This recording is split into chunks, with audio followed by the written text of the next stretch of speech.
தங்க வேண்டியதை போச்சு விருந்தினர்களாக. பெருமானார் பள்ளியில் ஒரு இடம் ஒதுக்கி கொடுத்துட்டாங்க.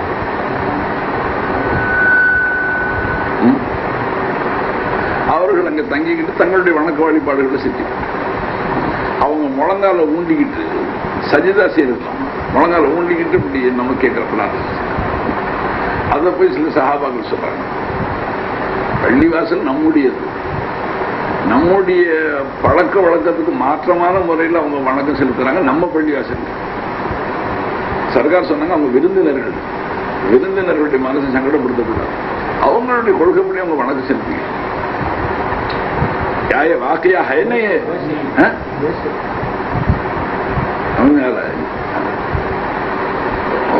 சில பேர் அது என்னன்னு தெரியல, ஈமானுடைய எந்த பகுதின்னு எனக்கு விளங்கல.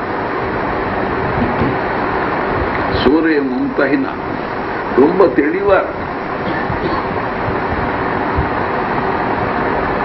உங்களுடனே நேர்மையாக பழகக்கூடியவர்கள், மாற்று மதத்தவர்கள் உங்களுடனே உங்களுக்கு எந்த இடையூறும் செய்யாமல் உங்களுடனே நேர்மையாக பழகிறார்கள். அவர்களுடனே நீங்கள் நேர்மையாக பழகிக்கொள்ளும்.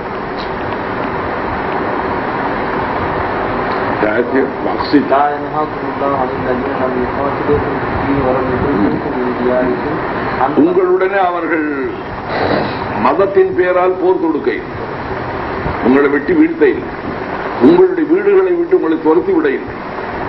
அந்த மாதிரி மக்களுடனே லா யன்ஹாக்கும் அல்லாஹு அனில்லதீன லம் யுகாதிலுக்கும் ஃபீஹி வ தீனி வலம் யுக்ரிஜூக்கும் மின் தியாரிக்கும் அன் தபர்ரூஹும் வ துக்ஸிது இலைஹிம் இன்னல்லாஹ். அவர்களுடனே நீங்களும் நேர்மையா பழகி, அவர்களுடனே நேர்மையா நடந்து நேர்மை கடைபிடிங்க. ஏன் நேர்மையுடையவர்களை அல்லாஹ் நேசிக்கிறான். இன்னல்லாஹ யுஹிப்புல் முஃப்ஸிதீன். விளங்குச்சுங்களா? मुस्लिम हो या काफिर, मोमिन हो या मुर्तद, जो भी रहे जैसा भी रहे साथ खुदा है. இம்தாதுல்லா மௌலானா பயானுக்கு பிறகு நான் காத்தாங்குடியாருக்கு பயான் போடுறேன். அப்பதான் உங்களுக்கு தெரியும்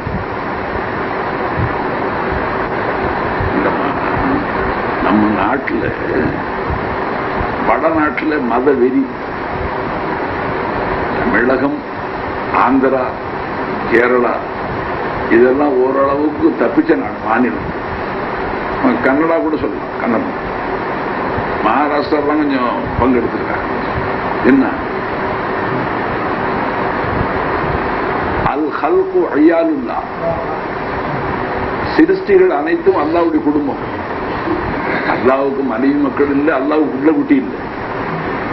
சர்வ சிருஷ்டிகளும் சர்வ கோடி சிருஷ்டிகளும் அல்லாவுடைய குடும்பம். இப்ப அல்லாவுடைய குடும்பத்தினருடன் யாரு அன்பாக நேர்மையாக நடந்து கொள்வானோ அவன்.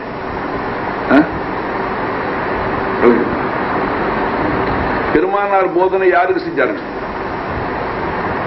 ஹதாரோं காஃபிரோं और सरकशों को कर दिया सीधा.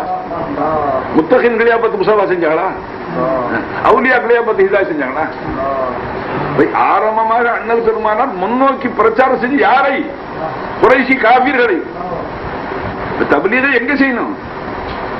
மாற்று மதத்தவர்கள் தான் தப்லீக். உங்களுடைய தீனை நீங்க வைக்கணும். இஸ்லாத்தினுடைய தூய்மையை பரிசுத்தம் அவங்கள்ட்ட சொல்லணும். நமக்குள்ளாலும் நாம சொல்லிக்கிறோம். நமக்குள்ளாலும் நாம சொல்லிக்கிற காரணம் நாமளே திருந்தாம இருக்கிறதுனால அவங்கள்ட்ட சொல்றதுக்கு நமக்கு வெக்கமா இருக்கு. சொல்லி வாபஸ் ஆயிடுச்சு. நீங்க அரபியில பேர் வச்சுக்கிட்டீங்க, நாங்க தமிழ்ல வச்சிருக்கிறோம். மறுமையில முடிவே அப்படிதான் ஆகுமா? அரபியில பேர் வச்சு வரலாம் சொர்க்கத்துல போங்க, தமிழ்ல வச்சவங்க நரகத்துக்கு போகணும், இப்படி தீர்ப்பு ஆகுமான்னு கேட்டார். ரெண்டாவது, நாங்க தமிழ்ல பேர் வச்சுட்டு செய்யறதுலாம் நீங்க அரபியில பேர் வச்சுட்டு செய்றீங்க. என்ன எந்த குற்றங்கள் தடுக்கப்பட்டது மார்க்கத்தில், அதை நாங்க தமிழ்ல பேர் வச்சிருக்கிறோம், முஸ்லிம்கள் அல்ல. அதனால நாங்க அந்த தீமைகளை செய்யணும். நீங்க இஸ்லாத்தின் பேரால் வாழக்கூடியவர்கள் அதே தீமையை போட்டி போட்டுக்கிட்டு செய்றீங்க. செய்யக்கூடாது. நீங்க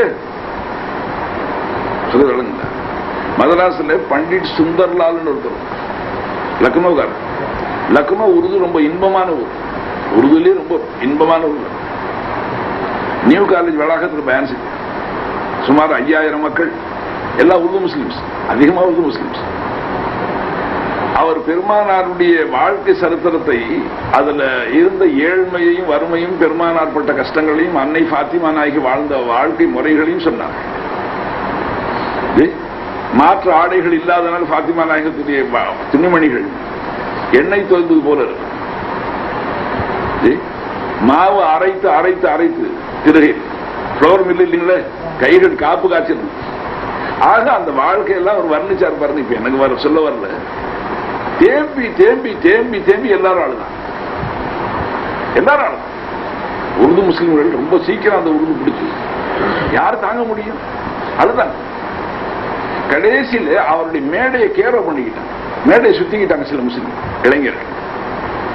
சொன்னாங்க, நீங்க எங்க நபியுடைய வாழ்க்கை வரலாறு சொல்லி, எங்க நபியுடைய மகளுடைய பத்தி சொல்லி எங்களை எல்லாம் கண்ணீர் சிந்த வச்சுட்டீங்க, துளு திடிச்சு அழுவ வச்சுட்டீங்க. நீங்க ஏன் இன்னும் அப்துல் கதர், அப்துல் இப்ராஹிம், அப்துல் ரஹீம் ஆக இல்லை, இன்னும் பண்டிட் சுந்தர்லாலா இருக்கிறீங்க, என்ன காரணம்? எங்களை 5000 பேர் அழுவ வச்சீங்க.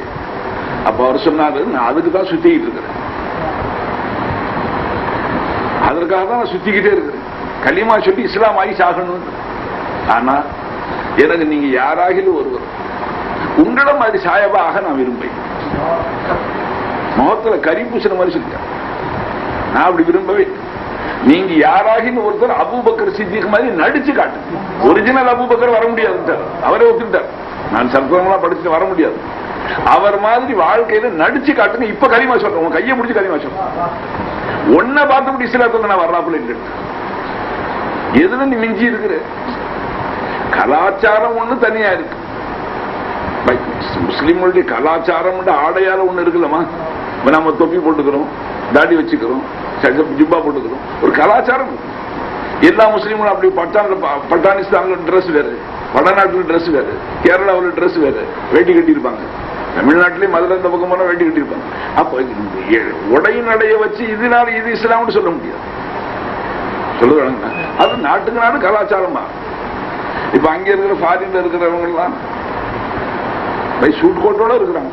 இப்ப மதராசிலேயே அன்னைக்கு கமால் ஹாஜர் சொன்னாங்க, கைலி விற்பனை குறையறதுக்கு என்ன காரணம்னு கேட்டேன். அவங்க சொன்னா, சர்க்கார் ஜும்மா பட்டியல பார்த்தா கைலி கட்டினவங்க 50 பேர் இருந்தா, இது பேண்ட் போட்டவங்க தான் 500 பேர் இருக்கிறாங்க. நான் சொன்னேன், அப்படி இல்லை மதா, அவங்க என்ன ஆபீஸுக்கு போனவங்க, வீட்டுல கைலி தான் கட்டுவாங்க, ஆபீஸுக்கு போன இடத்துல பேண்டோட போயிருப்பாங்க. அப்படியே ஆபீஸ்ல இருந்து ஜும்மா தொட்டு வர்றதுனால பேண்டோட வந்துடுறாங்க அப்படின்னு அவங்களுக்கு ஆறுதல் சொன்னேன். இன்ஷால்ல கையில் விற்கும், விளங்குங்களா? ஆக நாம் பயப்படும். என்ன எதுக்கு பயப்படணும்? ஒரிஜினல் டூப்ளிகேட் லேபிள் போட்டு வித்தா எப்படி? he will be arrested. வழக்கு தொடுத்துருவானே. ஜார்ஜ் பெர்னார்ட் ஷா சொன்னார், I like Islam but I hate Muslims. இஸ்லாத்தை நான் ரொம்ப விரும்புறேன். எந்த இஸ்லாம்? கிதாபில் இருக்க அந்த இஸ்லாம். முஸ்லிம்களுடைய வாழ்க்கையில் இருக்கிற இஸ்லாத்தை நான் வெறுக்கிறேன். முஸ்லிம்களா நீங்க? ஹசன் பஸ்ரி நாயகம் அன்னைக்கு பயன் செஞ்சா, தாபையும் பஸ்ராவில் சொன்னார்கள், நீங்கள் இன்றைக்கு இருக்கிற முஸ்லிம்கள் சஹாபாக்களை கண்ணால பார்த்தால் பைத்தியக்காரர்கள் சொல்லி, அந்த மகான்கள் உங்களை பார்த்தால் காபீர்கள் என்று சொல்வார்கள். அவ்வளவு மாற்றம் வந்துருச்சு உங்கள் என்று சொன்னாங்க. விளங்குச்சுங்களா?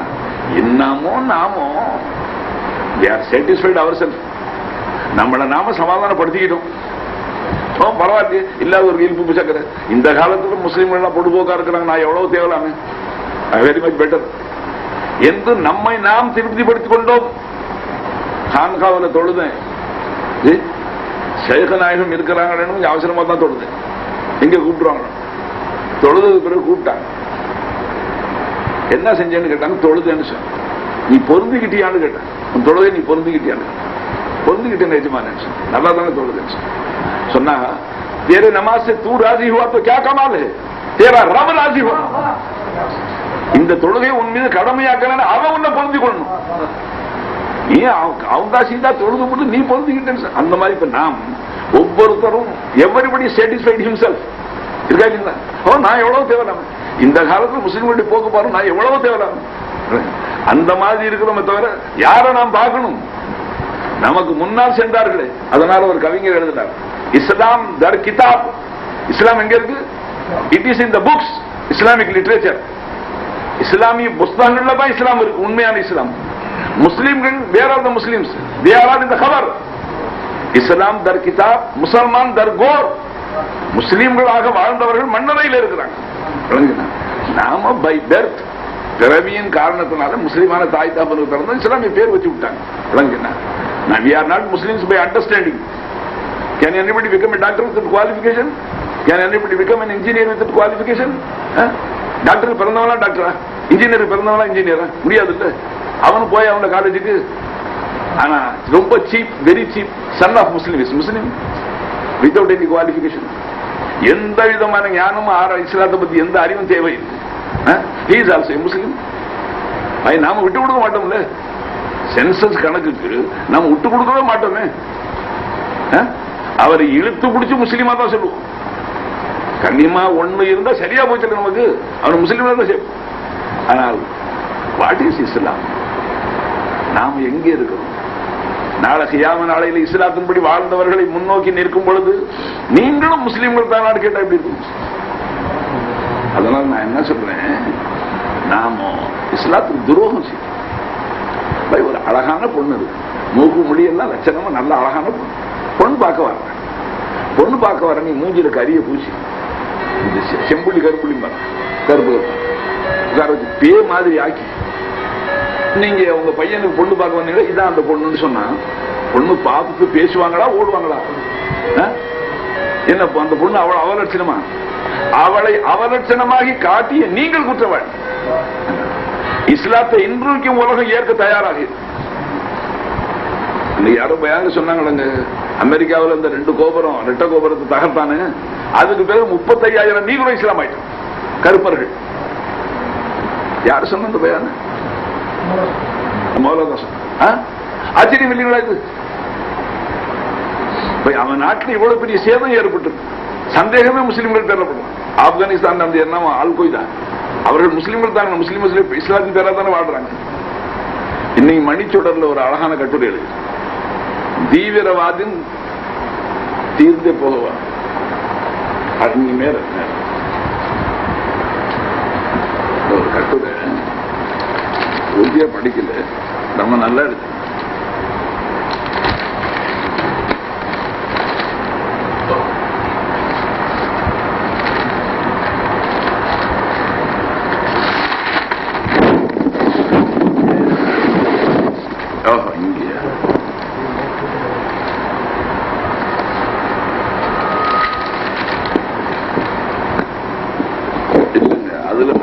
தந்தியில இருக்கு, தந்தியில சரி இருக்கு. அப்புறம் காமிக்க நேரம் போகுது நீங்க பேசுங்க, விளங்குச்சுங்களா? ஆகவேனால எவ்வரி முஸ்லிம் இஸ் ரெஸ்பான்சிபிள். இஸ்லாத்தை பரவ விடாத முட்டுக்கட்டைகளாக வாழ்கிறோம். இஸ்லாத்தை அலங்கோலப்படுத்தி உண்மையான தூய்மையான இஸ்லாத்தை மக்களை விளங்க விடாம செஞ்சு டூப்ளிகேட் லேபிள் ஒட்டி என்ன அப்ப இன்றைக்கு மக்கள் இஸ்லாத்துல வர முடியாத காரணம் காஜா நாயகம், அஜ்மீர் காஜா நாயகம் டெல்லியிலேருந்து அஜ்மீர் போறவருக்கு 80,000 பேர் இஸ்லாமா பயான் செய்யல. அவங்களோட திருமுகத்தை பார்த்தா கலிமா சொல்லிக்கிட்டே வந்து விளங்குச்சுங்களா? என்ன காரணம்? உள்ளபடி முற்காலங்கள் எடுத்து பார்த்தா ஷாவுல் அமீது நாயகம் மாணிக்கப்பூர்ல இருந்து வந்திருக்கிறாங்க, வடநாட்டில இருந்து யூபில இருந்து வந்திருக்காங்க. அவர்கள் வந்த வழியெல்லாம் கேரளா உள்பட பல்லாயிரக்கணக்கான மக்கள் இஸ்லாத்தை தழுவினார்கள். அற்புத சக்திகளை கக்கத்தில் அடுக்கிக் கொண்டிருந்தார்கள். காஜா நாயகம் அஜ்மீர்ல போய் உட்கார்ந்து இருக்கிறாங்க, அஜ்மீர்ல உட்கார்ந்துட்டாங்க. அரசற்ற ஒருத்தர் இருந்தார், என்ன பேர்? ஜெயபால். ஜெயபால் என்று ஒரு மாந்திரிக சக்தி விடுவார். இவங்க காஜா நாயகம் அஜ்மீர்ல தங்கி இருக்கிறாங்க. ஒரு இடத்துல அவங்க பக்கீர்களுடன் அவங்க சீடர்களுடன் உட்கார்ந்து இருக்கிறாங்க. இப்போ அது யதார்த்தமாக அசல் அந்த இடம் அரசனுடைய ஒட்டகைகள் படுக்கிற இடம், மேய்ச்சல் போயிட்டு ஓய்வு எடுக்கிறோம். அதனால அந்த ஆளுங்க எந்திரிங்க, இங்கே இருந்து கிளம்பி எல்லாம் படுக்கலாம் எடுங்க, உங்க பொட்டி படுக்கலாம் எடுத்து வேற இடத்துக்கு போங்க. ஏன்னு கேட்டாங்க. ஏன் எங்களை போக சொல்லிங்க? இல்ல இது அரசனுடைய ஒட்டகைகள் படுக்கிற இடம், வேற எங்கேயாச்சும் படுக்க சொல்லுங்க, வேற எங்கேயாச்சும் போடுங்க. இல்லன்னு முடியாது, அது வழக்கமா படுக்கிற இடத்துக்கு தான் படுக்கும், நீங்க வேற இடத்துக்கு போங்கன்னு சொல்லிட்டு அப்ப காஜா நாயகம் ஃபகீர்களை அழைச்சிட்டு நாங்க போறோம், உங்க ஒற்றகைகள் படுத்துக்கிட்டே இருக்கட்டும் சொல்லிட்டு போயிட்டாங்க. அப்புறம் ஏன் எந்திரிக்குது அது?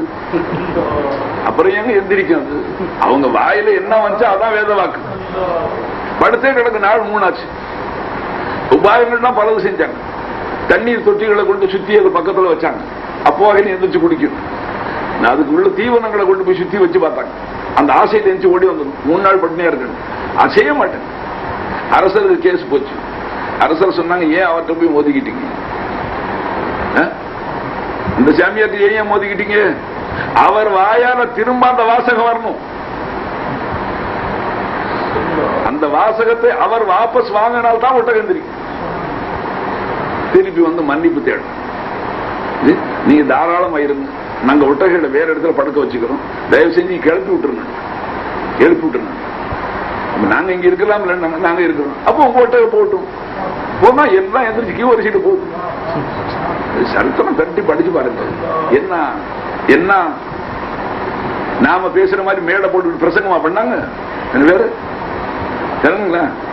அதுக்கு பிறகு ஒரு கூட்டம் வச்சு இந்த ஜெய்பால் மந்திரவாதி அவர்கிட்ட சொன்னாரு, நீ அரசாங்க கஜானா காசு சாப்பிட்டுட்டு காலி பண்ணிட்டு இருக்கு, ஒன்னதான் பெரிய சாமியார். இப்ப சாஹிப் சாமியார் வந்திருக்கிறார், அவர் வந்து இங்க பேர் போட்டுக்கிட்டு இருக்கிறார், நீ போய் அவரை எதிர்த்து தோற்கடிக்கணும். அவர் வந்து அவர் வர்றாரு, சர்க்கார் சுத்தி ஒரு கோடு கிழிச்சிட்டாங்க ஃபகீர்களை சுத்தி. அவர் வெளியில இருந்துட்டு மாந்திரிக சக்தியில மூசா அலைஹிஸ்ஸலாம் எதிர்த்து வந்தாங்கள மாந்திரிகள், அந்த மாதிரி சக்தியில வெளியில இருந்து பாம்புகளை விடுறான், நெருப்பு பந்தங்களை விடுறான், என்னென்ன தீ எல்லாம் விடுறான். ஒண்ணு அந்த கோட்டை தாண்டி உள்ள வர மாட்டேன். ஆஜிதாயிட்டு இதாமாயிட்டு. அதற்கு பிறகு காஜா நாயகம் இந்த மாதிரி எனக்கு மந்திர சக்திகள் நிறைய இருக்கு, என்ன இருக்குன்னு கேட்டாங்க. மந்திர சக்திகள் நான் மேல கூட பறப்பேன், பறந்து காட்டு மேல போயிட்டேன், மேல போயிட்டேன். காஜா நாயகம் காலில் மாற்ற அவங்க இந்த செருப்பு தோல் செருப்பு போடுறது, மிதியடி கட்டை முன்னால 2 கட்டை அப்படி காம மாதிரி இருக்கும், அதுதான் போடுவோம். அது முன்னால இருந்துச்சு. காஜா நாயகம் சொன்னா, குஃபுர் மேல நீ கீழே, குஃபுர் ஆஸ்மானமே அவர் தூயா क्या इंतजार है, என்ன எதிர்பார்க்கற, ஆர்டர் எதிர்பார்க்கறியா, சலோ. ரெண்டும் பறந்து போய் மோளம் அடிச்சா, மோளமே தான் நேரம் அங்கேதான் வந்தார். காஜாநாயகர் காலடியில் வந்தார். அவர் முந்தி கலிமா சொன்னார், முஸ்லீம் ஆனார், இன்னை வரைக்கும் இருக்கிறார். அதாவது காஜாநாயகர் ஒரு வரம் வாங்கிட்டார். உங்களுடைய தர்காவுக்கு உங்களை தியாரத்து செய்யறதுக்கு அஜ்மீர் வரக்கூடிய மக்களுக்கு நான் வழிகாட்டியாகவும், வழி தவறக்கூடிய வழிகாட்டியாகவும், அவர்களுக்கு உணவு தண்ணீர் கொடுத்து உதவக்கூடிய அந்த வேலையை எனக்கு கொடுத்துருங்க. தியாம நாள் வரைக்கும் சர்க்கார் அதுக்கு துவா செஞ்சுட்டாங்க. அப்துல்லான்னு பேர் வச்சாங்க. அவர் இன்னும் இருக்கிறாரு. அந்த மாதிரி வழி தவறினவர்களுக்கு எல்லாம் வழிகாட்டுறாரு, கஷ்டப்படுறவங்களுக்கு உபகாரம் செய்யறான்னு சொல்றாங்க. அல்லாஹ் ஆரம்பிச்சா விளங்குங்களா? இப்போ அங்கே ஒரு பெரிய ஏரி இருக்கு, நான் போய் பார்த்தேன். பயங்கரமான அது ஃபுல்லா தண்ணி. இவங்க எல்லாரும் அங்கேதான் போய் ஒது செய்யறாங்க தொழுகைக்காக. ஓடி போய் ஒருத்தர் அரசு சொன்னாங்க, போலீஸ் பாதுகாப்பு போட்டாங்க அரசு, அங்கே எடுக்க விடாதீங்க, தண்ணி தீட்டு ஆயிடுமா, தொட விடாதீங்க சார், கண்ட்ரோல் பண்ணிட்டாங்க, தண்ணி வரக்கூடாதீங்க, வேற எங்கேயாவது போக மாட்டாங்க. இப்ப காஜா நாயகத்துக்கு ரிப்போர்ட் வந்து தாங்க ஒது செய்யறதுன்னு ஒரு பூஜா கையில் வச்சிருப்பாங்க. அதை கையில கொடுத்து முடிவு சொன்னாங்க, நீ போய் தண்ணியே வாண்டு சொல்லு கூஜா காமிச்சு. அவர் போய் ஏறிக்கிட்ட நின்று தண்ணியே வாண்டாரு. தண்ணி கூஜாவில் வந்துருச்சு, தண்ணி காஞ்சி போச்சு. விளங்குச்சுங்களா? அதாவதுமா இப்ப படம் பிடிக்கிறான்னு தினத்தந்திய அந்த தினத்தந்தியில ஒரு படம் வரும், வெள்ளிக்கிழமை ஞாயிற்றுக்கிழமை. ஞாயிறு மலர், வெள்ளி மலர். என்ன வெள்ளிக்கிழமை முஸ்லிம்களுக்கு பண்டிகை நாள், தக்வா செய்ய வேண்டிய நாள். அதனால தக்வாவை புடுங்கிறதுக்காகவே ஒரு அழகான சினிமா படங்கள் வரும். என்ன ஒவ்வொரு 6 அடி பொம்பளை 2 இன்ச்சு தான் இருப்பான். சொல்றது விளங்குங்களா? அப்ப பெருசை சுருக்கலாம், சின்னதை விரிக்கலாம், பெருசா காட்டலாம். விளங்குச்சுங்களா? அந்த வித்தை அவங்க கக்கத்தில் அடிச்சிருந்தாங்க. அதனால கொண்டு போய் பூஜாவில் தண்ணியை வான்னு சொன்னா ஏரி காஞ்சி போச்சு, பூஜா தம்பி போச்சு. அவனால முடிவு கொடுத்துட்டார். ஏரி காஞ்சி போன ரிப்போர்ட் காஜா நாயகம் திரும்ப அங்கிருந்து அரசர் தூது அனுப்பிச்சார், வேணாம் எங்களை மன்னிச்சிரு, ஏரியில தண்ணி இருக்கும். பூஜா தண்ணி கொண்டு விட்டாங்க, ஏரி ஃபுல்லா போயிடுச்சு. இது யதார்த்தமா கேட்கும் பொழுது இது சாத்தியம் தானான்னு வருது உங்களுக்கு, விளங்குச்சுங்களா? அதனுடைய ஹகாயுக்கு படிக்கும் போது ரொம்ப சாத்தியம்.